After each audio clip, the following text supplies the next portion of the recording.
Hello guys, welcome to Basic Nursing Classes. Myself Amanpreet.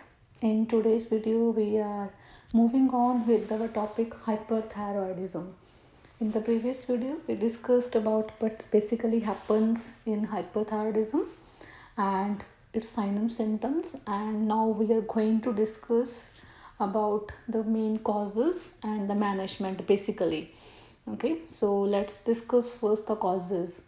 Okay, in hyperthyroidism, we already know that there is overactive thyroid gland and there is excessive release of thyroid hormones, which are T3 and T4.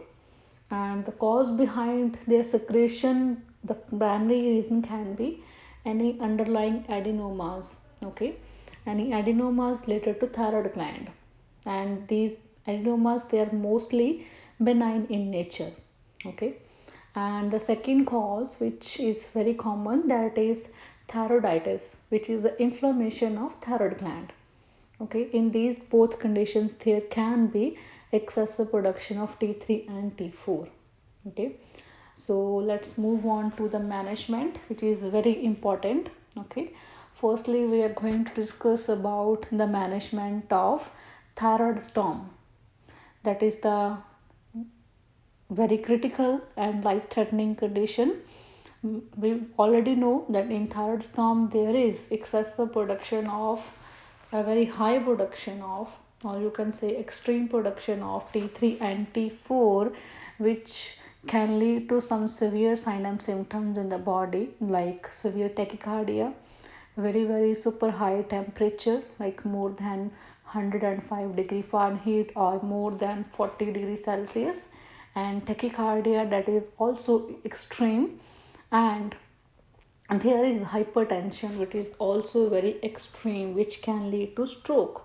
So all these conditions are very critical and we need to manage the condition. Okay, to uh, prevent the patient to going into any bad phase. Okay, so firstly we have to get the temperature down. That is the first thing to do. Okay, bring the temperature down, and in to bring the temperature down we can use ice packs. Okay, and we can use the cooling blanket. So ice pack use, it is the first thing to do, and the cooling blanket, we can use the cooling blanket for long term.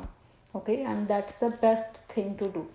Okay, but firstly we should use the ice packs, then we can replace the ice packs with cooling blankets. And in this condition we cannot use Tylenol, because Tylenol, it is not going to work. Okay, and moreover, because the patient is having very high, you can say fever, he is having high temperature, he has having severe tachycardia, so he can go into hypoxia. Okay, so we have to give him external oxygen also. So always keep the oxygen mask over the bedside and provide the oxygen through oxygen mask. Okay, so that's the two basic things to do in thyroid storm. Okay, firstly we have to get the temperature down, and secondly we have to administer the oxygen through oxygen mask. Okay, and we cannot leave the patient alone on the bedside. Okay, some nurse, one nurse has to stay on the bedside. Okay, so because severe temperature and very high temperature and hypoxia, that can lead to brain damage. Okay, so these are the basic things we should remember in thyroid storm. And let's move on to the management of hyperthyroidism. The first thing we can do over here, that is the use of radioactive iodine.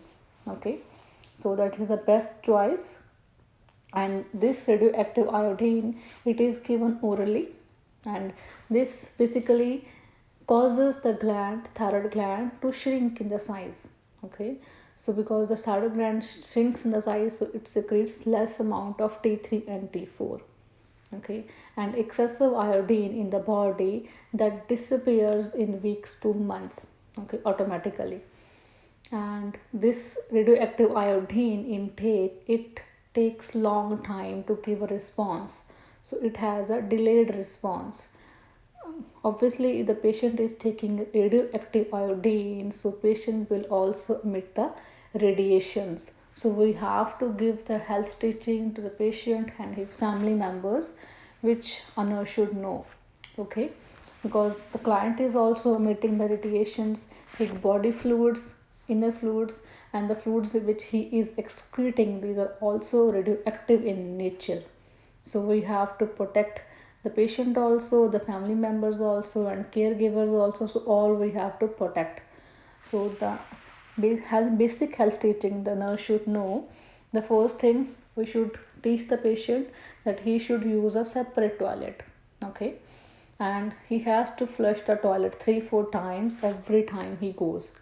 And okay, and moreover, if the patient is in the hospital and if there is any urine spill urine is spilled over the floor or any other area, so he has to inform the nurse, and the nurse has to inform the hazard team, because his urine is also radioactive in nature. Okay, so remember that. And moreover, the patient should use the disposable things to eat.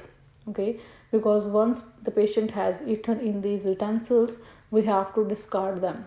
Okay, and third is restriction of visitors. We should restrict the visitors, all visitors, whether they are men, they are women, or they're pregnant, or they are children. So all the visitors should be restricted. Okay, and the patient should do the laundry separate, okay, from the other family members. Okay, and plus he should use the separate room to sleep or to do other activities. Okay, so total isolation, you can say, it should be done. Moreover, radioactive iodine, it is contraindicated in pregnancy. It's quite obvious.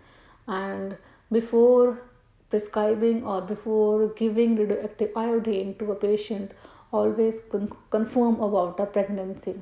Okay, so confirmation has to be done. Okay, and because of its radioactive nature, it may cause dryness or irritation to the oral mucosa. Okay, so always inform the patient that it may cause dryness or irritation. Okay, and this radioactive iodine, by its long term use, it can also lead to hypothyroidism. So always watch for the sign and symptoms.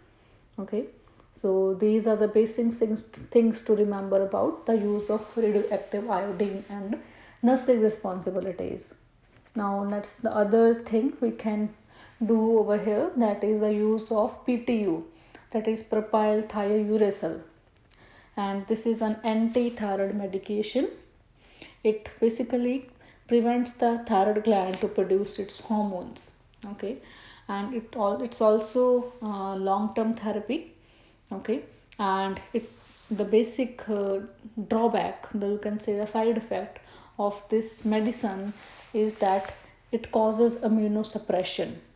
Okay, because it causes immunosuppression, so patient has high susceptibility to catch any infection. So always keep an eye on his WBC count, his ANC count. Okay, and watch for the signs and symptoms of any infection. And if the patient is having low counts, low WBC counts, low ANC counts, so start neutropenic precautions. Okay, so these are the important things you guys have to remember. And the next thing we can do in hyperthyroidism, that is surgical removal of thyroid gland, that is thyroidectomy. Okay, we are going to discuss about this management in the next video. Okay, so till then, good luck. Thank you.